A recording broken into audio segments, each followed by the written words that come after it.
Hello, welcome to Free Bible Commentary with Pastor Teacher Dr. Bob Utley. Be sure to visit Free Bible Commentary at www.freebiblecommentary.org. Now, here's Bob. Are a microcosm of the problems of interpreting the whole book. And here, and I think I've tried to list those for you on this background study. Number one, there are two things we do not know and can know which extremely complicate accurate exegesis. Number one, there is a crisis of some kind at Corinth. If it's Roman persecution, local persecution, Jewish persecution, a preaching of the end times coming, get ready, we do not know. But there is a unique pressure at Corinth that Paul speaks to here. He never speaks to again in any other church. We don't know what that pressure is. Number two, Paul is not sitting down talking in an uninfluenced environment of the questions he's answering. He is answering specific questions written to him by the church at Corinth. But we don't know what the questions are he wrote. Now we assume they're this or that, but we do not know. And what really complicates it, number three, I think he quotes the letter they wrote him several times through here, but the Greek text is not able to record quote marks. So you never know when he's quoting what they said and reacting to it, or he's saying something himself and reacting to it. Which we are really in a bag of worms. Now, I'm going to do the best I can textually. When all's said and done, this cannot be answered textually. Okay? I cannot be dogmatic in what the Bible says. I'm going to give you several options on different points. And that is the best I can do. If I think one of them has a preponderance of evidence, I'll give you my opinion. Other than that, I'm not sure I can answer all the questions.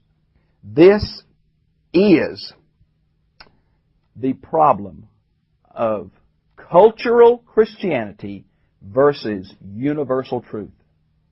Now, there are some things Paul's going to say at Corinth that I do not believe are God's universal plan for every age and every geographical location. But that's just my hang-up. I'm not sure that's the text. Okay, you hear what I'm saying? We're going to struggle with what is applicable in every situation in every country and what is applicable only to Corinth in the first century. Second, there are two problem groups in this church, not one, two. When Greek philosophy, with its basic tenet that matter is evil and spirit is good, when that impacted Christianity through Gnosticism or whatever, it caused two diametrically opposite reactions. One is, if matter is not significant, only spirit, then let the body do anything it wants to. It doesn't make any difference. Just indulge the body. If it feels good, do it. Be the bumper sticker of one of these Gnostic groups. But the other Gnostic group, the same teaching went the other way. If the spirit is bad, if the matter is bad and the spirit's good, then anything the matter wants, don't give it. You know, there were some monks that actually took pigskin and wore it with the brills in, naked in the winter. And you hear what's happening?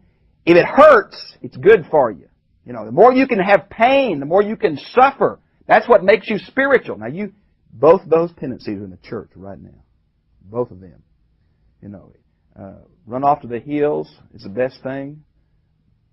Do whatever you want to. Now, I think Paul is trying to walk a tightrope between those two extremes. All truth has two ditches. And what we do, we just run right over the ditch into the other one usually. You know, it's like if this is wrong, then we say, it's all wrong. And so we just go from here to here. And what Paul's trying to do is tightrope down that truth to speak to the abusers on both ends of that spectrum. And it's a hard thing. I want to mention to you that I think there is a universal principle that I have found for me. It's in number C under background. I think it's mentioned in verse 8. I think it's explicated fully in 17, 20, 24, 26, and 40. And Paul says, it's bad right now, stay as you are. Wherever you are, whatever you are, stay there. I think that is the universal principle throughout, and he is consistent with that. D, I want to say a word about marriage. This has been the chapter people say, Paul doesn't like women. I don't know if Paul liked women or not, but this passage can't be backed up for that. This is not a disparaging chapter on marriage. This is a disparaging chapter on the culture at Corinth, which was unbelievably pagan, where everything you did had sexual connotations. And so I think it's a reaction to that. I think if you're going to take the Bible as a whole, which you've got to do, and you cannot proof text, sex is good. Marriage is of God. He made us that way. It's His plan. We're just doing what's natural. There are God-given boundaries, yes, but it's good. And you can't let this one chapter destroy what the rest of the Bible teaches. And even Paul in Ephesians 5 puts a glorious picture on sexual union as a earthly example of Christ in the church. So we cannot take this chapter as being terribly disparaging of marriage. E. I wish I had time to develop this completely, but Paul's going to say circumcision is not important. And I'm going to tell you what Paul's doing. I want you to think of me what Paul the Apostle, called of God, is doing. Jesus said, not a jot or a tittle will pass away till it's all fulfilled. Paul says, this is not valid anymore. I mean, flat out. Jesus said, not a dot or a tittle. The Old Testament says, you shall be circumcised to every generation. It is a commandment of God. And Paul says, forget it, demanding. Now what Paul is doing, he's not taking away tradition. He is undercutting the foundation of Judaism. What he's saying is, Old Testament rites and Old Testament rituals have been fulfilled in Christ and passed away. Now he'll do the same for food laws. Now some say, well, he keeps the moral and he acts as a ceremonial. If you told a Jew there was a ceremonial and a moral aspect to his law, he'd laugh at you. They don't see any difference between that. And we've got to be very careful not to just in our real fine logical say, well, he's just doing this and leaving this. He's not. Paul's not consistent with that. He loves the Old Testament. But in Christ, all things have become new, including circumcision and Judaism. Okay, with that, let's get into the text then. We're going to try to do 40 verses. I only got 45 minutes, so if I start talking extremely rapidly, and don't give you a chance to ask questions, you know it's out of fear. Now in verse 1 it says, now I take up the matters about which I wrote you. This is the chapter that begins Paul's answering of specific questions that the Corinthian church wrote him. And we find this little phrase, chapter 7:1, chapter 7:25, 8:1, 12:1, 16:1, all have this little Greek phrase that say he is responding to a problem that the church wrote him in the letter. Okay? So this was a problem area. It may be a good thing for a man to remain unmarried. Now you probably have it, it's a good thing for a man not to touch a woman. I think it's King James. Now, that sounds to me like a quote from their letter. Now what side would say that? This side or this side? Okay, they'd say, yeah, if you make it married, it would probably be this side. But see, both could twist it around and say, yeah, it's not good to have a wife. You need to be free. You hear? The other side would say, don't even think of those things. Don't even do that. Well, I think Paul is saying there's a truth in what you say. But now he is going to limit the truth. He said, you've said something that's partially true. Now let me limit how I think that is true. And I think he's going to limit it. He's going to assert it's true, which surprises us. And this is where folks say, oh, he's against marriage. Paul had a major problem church at Corinth. Things were falling apart in every aspect of that church's life. And Paul wrote them this letter to try to get it back together. And so this is not him saying universal principles. He never said this to any other church. Okay. But because of so much sexual immorality, every man should have a wife of his own and every woman a husband of her own. Now, it seems like Paul's saying, well, if you just can't control yourself, go ahead and marry. Now, that is the mentality that some people get in here. But I think you've got to see the background, okay? And I think he's reacting to these two extremes who were taking advantage of a main truth and twisting it. Now, when it says every man should have a wife, that is not something that is simply you can if you want to. That is a present imperative. Paul is commanding the continual action of the church to marry. That's the norm. Now, he's going to say, I have a spiritual gift, but the norm is marriage. This is not an option. This is a command.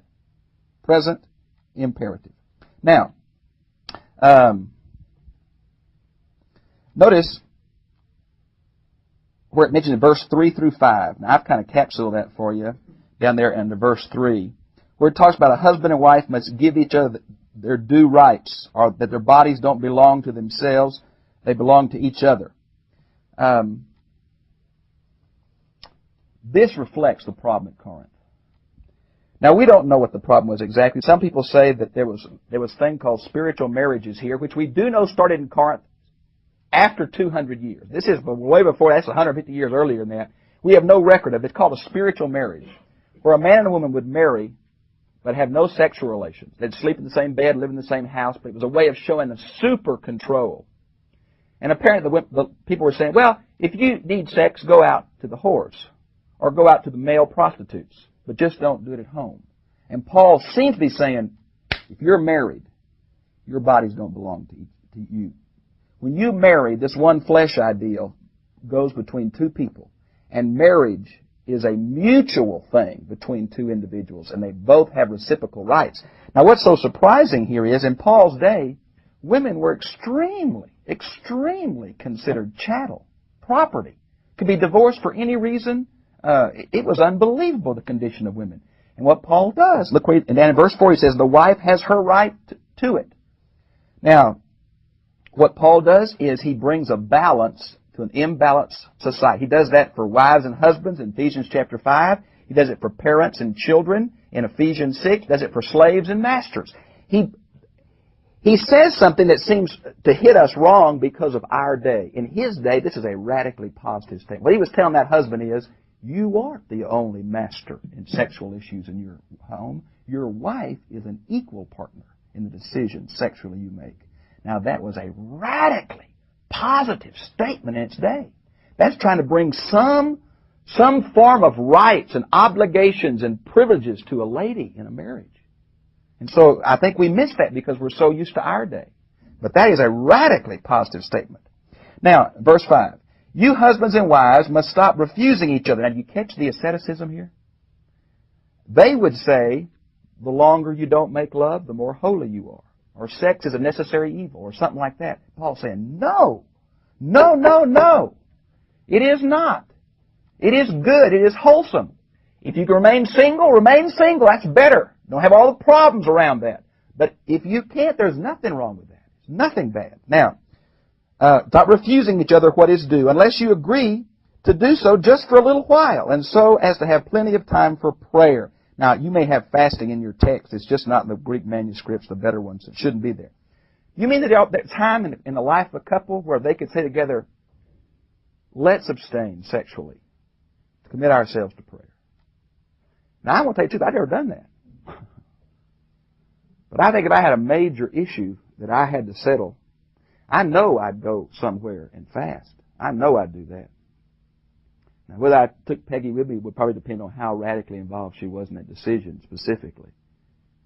But I think that's a good word. That's saying that there is a unique opportunity among husband and wife to beseech the throne of God. Have you ever thought about that? Setting aside a time where you're going to say, God, we won't give this time to you, in priority to prayer. I think it's something to think about. And notice where it says, here's the purpose of this. Don't stay apart too long so as to keep Satan from tempting, present tense, you because of your lack of self-control. Is it possible in a marriage relationship for sexual tensions to come in? Man, you know that's true. Satan can tear up a marriage faster than anything in the world. You know that's true. And so what this says is that just because you're married doesn't mean you're not going to have sexual problems. I used to think when I was a young kid, if I just got married, I wouldn't have any more problems. Golly, what a joke. I just exchanged problems, you know. So the evil one can disrupt your prayer life, your spiritual life by what? Attacking that sexual relationship. Be careful of that. That is a thing from God. That is not a thing from the world. That is a good thing and a wonderful thing. Now, I think Satan, a personal force of evil, Paul mentions him up front, and I believe as a personal force of evil. Verse 6, but I say this by way of concession, not by way of command. Yes, Paul, now what are you telling me by way of concession, not by way of command? Does that refer to verses 1 through 5, 3 through 5, the last part of 5? Is Paul saying you don't have to come apart for prayer? Or is Paul saying give each other what's due? I don't know. I honestly don't know. I think the last part of 5 fits better, but 3 through 5 could fit just as well. don't deny each other. So I don't know what Paul's saying, but he's saying, I say this to you by way of concession, not by way of command. So it seems like he's talking about the prayer aspect, which can't be legislated, it must be voluntary. Verse 7. However, I should like for everyone to be just as I myself am. What is he? Now this may surprise you. I think Paul was married. I think I can prove it. Culturally, an unmarried Jew was a real enigma. They would get married just to fulfill Genesis 2:18, be fruitful and multiply. I mean, just to do that. For no other reason, a Jew, especially a rabbi, a Pharisee, would get married just to get everybody off his case. Just to fulfill what they said is a requirement of God. Second, in Acts 26:10, you might want to look at it. It looks funny when you look at it. It says, I cast my vote against them. Well, that seems to be Jerusalem and the Sanhedrin setting. You could not be a member of the Sanhedrin and not be married. Impossible. So I think what probably happened, one of two things. I think Paul's wife died and he's a widower, or I think Paul's wife left him when he converted. I don't think he's saying don't ever marry, because I think he was single, but I think he was married once. So he's either saying be as I am now single, or be as I am, what? Self-controlled. Now I'm not sure exactly what he's saying. But through this whole passage, Paul's going to say that celibacy is a wonderful gift if you can handle it for the cause of Christ. Now, he's going to say that. There's no doubt he'll say you can do more for the Lord if you're not married. Now, you may not like that, but that's what he's going to say. I think just the opposite is true of my life, because I can't handle that area without Peggy. Peggy brings tremendous stability and strength to my life that I would not have if I wasn't married. I'd be worried about sex all the time if I wasn't married. So, sorry, tape. So for me, I need that. That controls, that stabilizes, that truth hurts. Yet each of us has his own special gift from God for one way, another for another. Now what he's saying is this special gift is related to the deal of celibacy or self-control. Now, this special gift is mentioned in verse 17 again and is explicated wonderfully in chapter 12, 1 and following. And I'm going to wait till I get there to talk about that every Christian has a gift, and maybe celibacy is one of those gifts. Now, the word gift is very important. It's called, when I say it, you'll know it. Charismata. Charisma. You hear those words? Charismatic. Now, what's the word for grace? Charis. The word gift is related etymologically to the word grace. It is a given thing freely, not earned, deserved, merited. It's a free gift. And that's very important when we see this. Now, to married people and to widows, I would say this. It would be a fine thing for them to remain single as I am. But if, first class, assume true, since they do not practice self-control, middle voice, they themselves cannot control that sexual passion, let them marry. Now, friends, that is an aorist imperative. That is a once-and-for-all command. That's not an option. Now, that's not saying, I think God has made us to want someone else. That's not bad. That's good. And Paul's just saying, if you don't have the gift, friends, don't struggle with it. Marry. There's nothing wrong with marrying. I think some people are saying marrying is not a good state. And I think Paul's reacting to that. And the abuse on the other side is equally here. Then he says, it's far better to marry than to burn. Now that's what got everybody. They say, oh, croak, Paul. It is far better to marry, aorist tense, than to be burning in the fire of passion. Now, personally, I enjoy flaming in that area. I don't know about you. It doesn't bother me a little bit that I burn with passion. You know, that ain't bad to me. It's only if you interpret this thing bad. Right?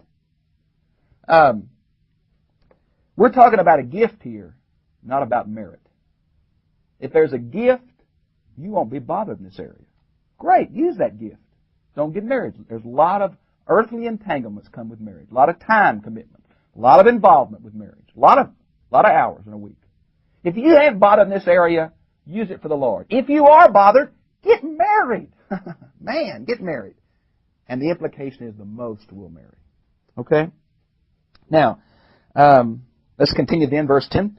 To the people already married, I give this instruction. No, not I, but the Lord. Now, I want to mention this because a little bit later on, he's going to say, not I say this to you, though the Lord himself has said nothing about it in verse 12. And over here a little later, he's going to say, I have no command from the Lord, but I will give you my opinion, verse 25. And many have said, well, that's asserting Paul saying he's not inspired. Oh, quite the opposite. We'll get to that in just a second. What Paul is saying is, when I can, I'm going to quote the words of Jesus. When I can't, I'll give you my Holy Spirit-led opinion. So he's going to quote Jesus' words about what he's going to say. And he has some statements from the Lord. That a wife is not to leave her husband. Matthew 5:32, Matthew 19:6, Mark 10:11 and 12, Luke 16:18. Jesus put it so well. It's God's will for one man, one woman for life. Now, friends, even though we're inundated with divorce on every hand, and though we love divorced people, the truth of the matter is we must hold up the ideal of the New Testament as one man, one woman in Christ for life, period. And not there just beating each other to death, but in great joy and fulfillment and spirituality. That's what it's saying is. And Jesus said that. Divorce is always a reclamation project. Now, I'd love to preach on the grace of God. I think God lets us start again. I think He forgives and forgets. I think He still uses us. But the truth of the matter is, the ideal is one man, one woman for life. Would you buy that? And we've got to hold up the ideal as well as grace and love. Verse 11, but if, third class, potential action, she does leave him, she must remain single. And or be reconciled to her husband. Aorist, passive, imperative. Now that means that she's going to be reconciled by an outside force, either her husband or an arbitrator or somebody. But anyway, once and for all be reconciled. I instruct the husband, too, not to divorce his wife. Now there are some exceptions, aren't there? Matthew 5:32 is the exception clause of unfaithfulness. And then in 1 Corinthians 7:12 and 13, we're going to talk about unbelieving partner in the marriage. There are some exceptions to this rule. This is not a hard and fast, concrete thing. There have been times people call me and say, I've been beat up. My husband's got a gun. He's threatened to kill me and the kids. What should I do? Get out of the house, woman! Golly, dog, what are you calling me for? You know, there are some occasions. But what we've done is we've lowered the standard so low that it's like if the shoe doesn't fit, I'll get another shoe in our day. It's just gone to where it's just become such a common occurrence that we've lost the sharpness of the New Testament command. Now, to the rest of the people, I myself say this, although the Lord Himself has said nothing about it. Now, this is not a disclaimer. If you look at verses 25 and 40, you'll see Paul saying, I'll give you my opinion as one who is trustworthy, who's had mercy shown me. And then in verse 40 he says, it is my opinion she'll be happier if she remains as she is, and I think I have God's Spirit. Paul is not saying this is not inspired. I don't think Paul ever realized we'd do this to one of his books someday, you know, a different culture. But what he is saying, I am Spirit-led, and I'll give you my opinion, and I think it's valid because I'm an apostle of Jesus Christ called by God. And if he can quote Jesus, he will, but when he can't, he's going to act on that local situation. If a Christian has a wife and is not a believer and she consents to live with him, he must not divorce her. And a woman who has a husband and is not a believer but she consents to live with her, he must not divorce that husband. Now, this is not unbelievers marrying believers. This is two unbelievers, one of them gets converted. This deal about, I'll marry that person and I'll convert him. No, you won't. You might, but it's not guaranteed. I don't think it's ever in the will of God for a mature Christian to marry anything but a mature Christian. There's going to be problems. My soul. Mature Christians ought to marry mature Christians. Now, in verse 14, it comes to say, but the unbelieving husband is consecrated by union with his wife, and the unbelieving wife by union with her Christian husband. For otherwise your children be unblessed, but in this way they are consecrated. Holy cow, what does that mean? This has been used as a proof text for two unfortunate interpretations. Number one, that if you're married to an active Christian, you're saved too. If you're married to an active believer, the salvation of that believer applies to an unbelieving spouse. It has also been interpreted as a proof text for infant baptism. Now, I'll say this to you. I'm sure I'm biased in some areas, and this is probably one of them, so I'm not sure that I'm speaking without my cultural, denominational glasses on, but I will say this.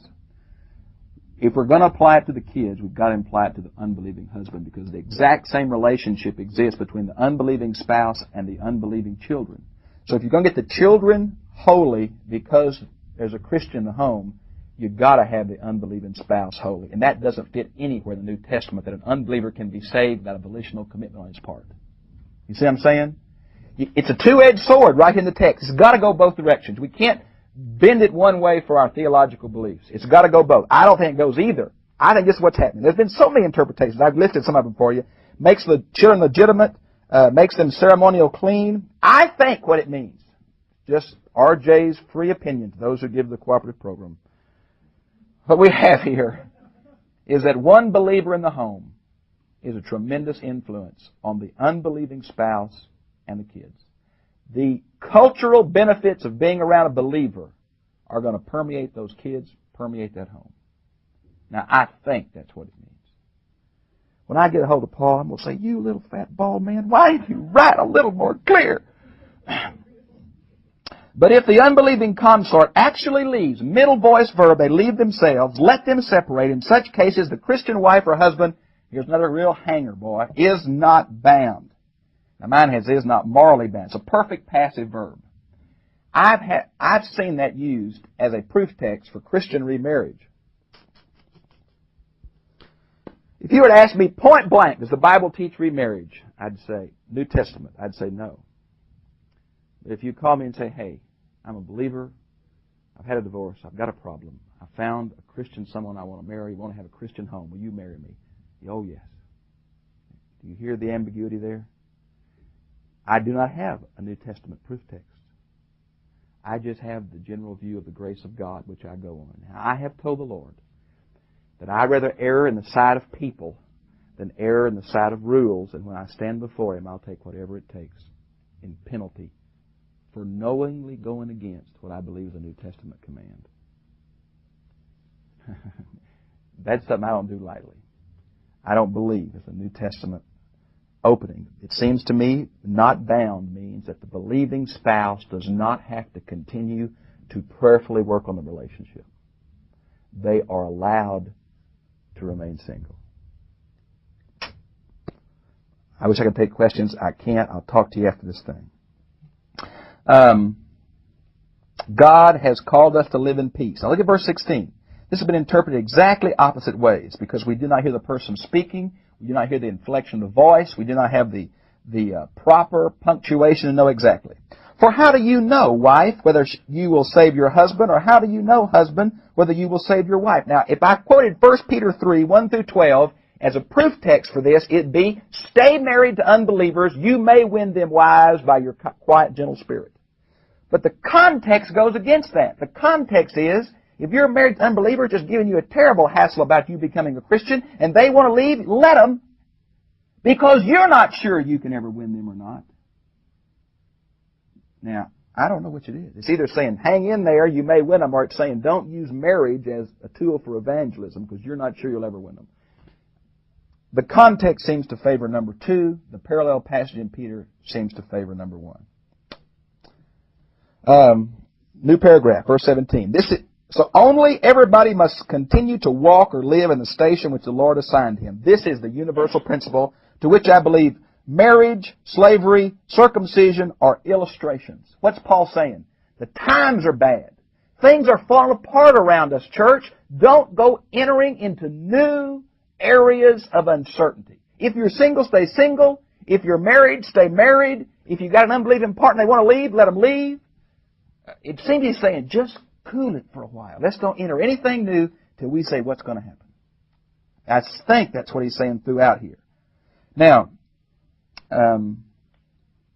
in that to which God called him, these are my orders in all the churches. Now, that's what blows my theory, doesn't it? You thought I had the interpretation down 100%. If there's a local crisis Paul is reacting to, why did he stick in all the churches in? I can't answer that. I don't know. Verse 18, has a man been called after he was circumcised? He must not try to change it. How do you change circumcision? Do you know it was done? There was a surgical operation to make you look like you were circumcised, and the Jewish boys were doing it. 1 Maccabees 1:15. Now that's commitment to Greek culture, I think. But has a man been called without being circumcised? He must not be circumcised. Being circumcised or not being circumcised has no value, but keeping God's command is important. Let me give you a few passages on Paul about circumcision not having a spiritual dimension. Romans 2, 28 and 29, Galatians 5, 6, Galatians 6, 15. You know, the Jews said that Abraham stood at the gates of Gehenna, and any Israelite that was circumcised, he was not allowed to enter. There's some strong passages in the Old Testament. Moses almost got killed one time because he didn't circumcise one of his kids. It was no minor thing with the Jews. But Paul says, the new age of the Messiah has changed all the rules now. Well, that's a strong, I wish I had time to go into that as far as what's applicable and what's not in the Old Testament, but I really don't. Let me just say to you that keeping God's commands, that sounds like a prophetic utterance, doesn't it? It's not sacrifice, it's what? Obedience. And I think that's true all the way through. We need to be faithful to the light we have. I think God's not going to be upset if some person really believes something to be true and prayed about it and did the wrong thing. Boy, I think God's going to be with them. It's when we violate what we know to be the truth that we really get in problems. Obedience, attitude, motive is much more important than Jew or Greek, male or free, male or female, slave or free. Now, look at that verse 20 again. Everybody must remain. It's a present imperative in the station which he is called. There's that universal principle. Were you called a slave? Stop letting that bother you. And most of the world was slaves then. Yet, if you can win your freedom, take advantage of such an opportunity. How many of you have a translation, something like that? If you can win your freedom, take advantage of it. How many of you have that? You need to have something different. You need to say, don't change your station. Well, the Greek text is ambiguous. And let me just show you what I think is happening here. The last little phrase, take advantage of such an opportunity, literally in Greek is two words. Use rather, or rather use. The it's not even there. Rather use it. Use what? Use the opportunity or use being a slave? Okay, let me give you what I think is happening. According to the larger context of chapter 7, would you say Paul says change or don't change? Don't change. Paul would say you're in slavery. You got a chance to get out. For Christ, stay where you are and affect where you live. But now that bothers us, doesn't it? So the other alternative is he's allowed the believer in a marriage relationship with an unbeliever. He's allowed them to leave, hadn't he? There is a change possible, so it's not totally out of context. So he could say if a believer can leave a relationship, if the unbeliever doesn't want the relationship, maybe it's possible. The correct interpretation is if a slave gets a chance, he has the opportunity to take it. Now, I don't know. Chapter 7, stay where you are. That's the universal principle all the way through here. But maybe Paul's making the exception here like he made it in believer and unbeliever. I do not know. I hope. I don't know. I'm not going to say I hope even. For the slave who has been called in union with the Lord is the Lord's freedman. In the same way, the freedman who's been called is a slave of Christ. You have been bought and actually paid for. Stop becoming slaves of men. It sounds like he's saying stay where you are. Now, when it says you've been bought with a price, I want to see chapter 6, verse 20. This is a reference to Christ's sacrificial death. It goes back to Old Testament Goel, the kinsman redeemer. Stop becoming slaves of men, present middle imperative. What he's saying is you may work for a man. That man don't own you. Jesus owns you. That's a good thought. You may have to work for folks who are ugly, vicious, hateful. And I want to tell you, you don't belong to those folks. You belong to the Lord. And you act in that situation, so Ephesians 6. You do not react to the hate coming. You always react to the situation because of who you are, not because of who they are, whoever they may be. Circumstances, employers, masters. We act who we are because we are the Lord's. Our responsibility is always the one to act in love. We are not to react. We're to act in love. Then he says that principle again. Brother, each one of you must continue close to God in the very station which he was called. Now that seems to hit again. Don't change stations. But, verse 25, about unmarried women. Now there's another question they ask. I have no command from the Lord, but I'll give you my opinion as one who is trustworthy. See chapter 4, verse 2. Since I have had mercy shown to me, perfect passive participle, by the Lord. Now it is my opinion in the light of the present crisis. Bang! What is the present crisis? I do not know. Is it the horror of pagan immorality all around them? Maybe. it is the persecution at Corinth that hit the early church, I do not know. It's the false teachers that are teaching asceticism on one hand or moral looseness on the other, I do not know. There is something happening at Corinth that it is a good thing for a man to remain as he is. To play on verse 1 of chapter 7. Are you married? Perfect. Married? Stay that way. Are you unmarried? Stay that way. Stop trying to get a divorce. Present imperative with the may article twice. Stop looking for a wife. Stop an act already in process. They were trying to get divorced. They were trying to find a new wife. They were Christians. He's saying, this is ridiculous. Stop that. But if, verse 28, third class, potential action, you do get married, you have not sinned in so doing. If a girl gets married, she has not sinned in so doing. But those who do will have trouble in this earthly life. And I am trying to spare you this. Friends, I don't know. I think I'm strong enough to stand up in a persecution. I want to believe myself I am. But you get a hold of my little ones, I'm not sure what I would do to get the little ones out of that. I want to think I'm strong enough to stand up what I believe, irregardless. But my little 5-year-old or my wife, you know, it's just hard. With pressures and persecutions, being unmarried was a better state to be in. Now, if that's the universal principle, Christianity would have died out. Right? You can't hang on that long unless you're a real evangelist. So, we have accounts of whole families dying in the Roman arena. It records that Nero almost went crazy because they died singing hymns with smiles on their face. The animals killed whole families. I'd rather die alone than die with my family, honest. I mean this. The time's been cut short. Perfect passive. What does that mean? The opportunity for service. That's what John Calvin said it was. The shortness of human life. The opportunity for Christian service. The second coming. We don't know. We don't know. I think it's the same thing as got to work while there's still light. For the night coming when no man can work. But what that means exactly in Corinth, I don't know.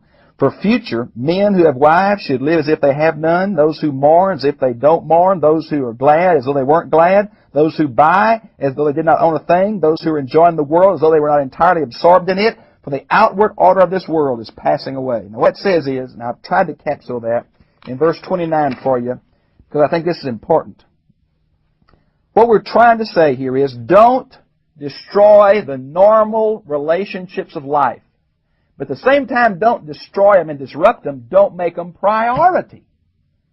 Don't let the weeping and the gladness and the marrying and the burying, don't be consumed in the mundane to lose the priority of the spiritual moment and the mandate from God to take opportunity. The normal earthly affairs are not evil, they're good. But they are not ultimate. They are temporal, not eternal. Put your heart on the eternal. Put your energy to the eternal. Now, whatever the time is short, I don't know. Is it short here in Lubbock? I don't know. But I know this, if you prioritize the temporal and the mundane, you're going to lose the spiritual blessing. So it's not saying don't divorce your wife and be a hermit. It's not saying quit having sex. It's not saying don't have any kids. It's not saying, get off in your room and pray the whole time. It's saying keep those worldly, normal activities going. But remember, there's a higher priority, a higher calling, a higher purpose. I'm running out of time and tape, so let's see. Where in the world? An unmarried man is concerned with the affairs of the Lord. A married man is concerned with the affairs of the world and how he can please his wife. If you're married, you know that's true. And vice versa. I've never thought as a young preacher, when I married somebody, I put my whole ministry in their hands. Think about it. I trust them enough to let me go, to not leave me, because that's tough for Baptist preachers. And when I make a spiritual decision, I need to bring her into it in prayer and consultation. It's a big decision. It is for your welfare that I am saying this, not to restrain you. It means put an animal halter on you, but to foster good and to help you to an undivided devotion to the Lord. Now here's one more kicker, bad kicker. If, first class conditional, a father thinks he is not doing the proper thing regarding his single daughter. Now do you have some translation like that? Father and daughter, father and virgin daughter, father and unmarried daughter. Do you have something like that in yours? Because this is going to be a real textual problem. If you'll turn your outline to verse 36, you'll see the different theories there. There are three major theories. All of them can fit the Greek text. Number one, this refers to a father and his unmarried virgin daughter. That's the most common through the years.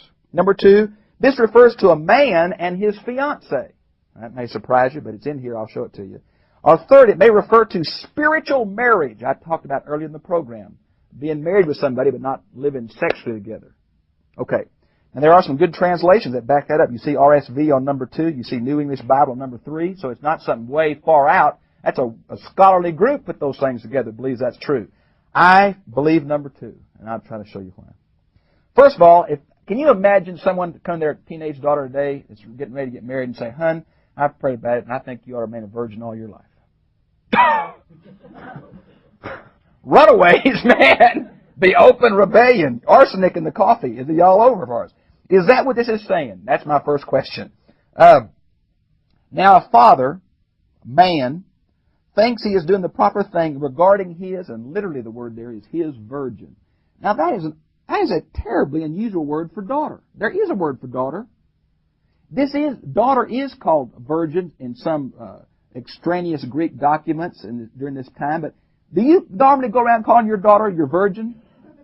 You know, golly, I barely speak to her half the time, much less call her that, something like that. If she is past the bloom of her youth. Now, wait a minute. What does that mean? Well, look at this over here on the back page. The bloom of her youth is a little bit, this refers to the normal time of marriage, or since it is possibly masculine as well as feminine, it may be the blossom of the man's passion to get married, not the bloom of the woman's. It is masculine or feminine form. It can be either one. No way to be dogmatic on that. Look at the next one.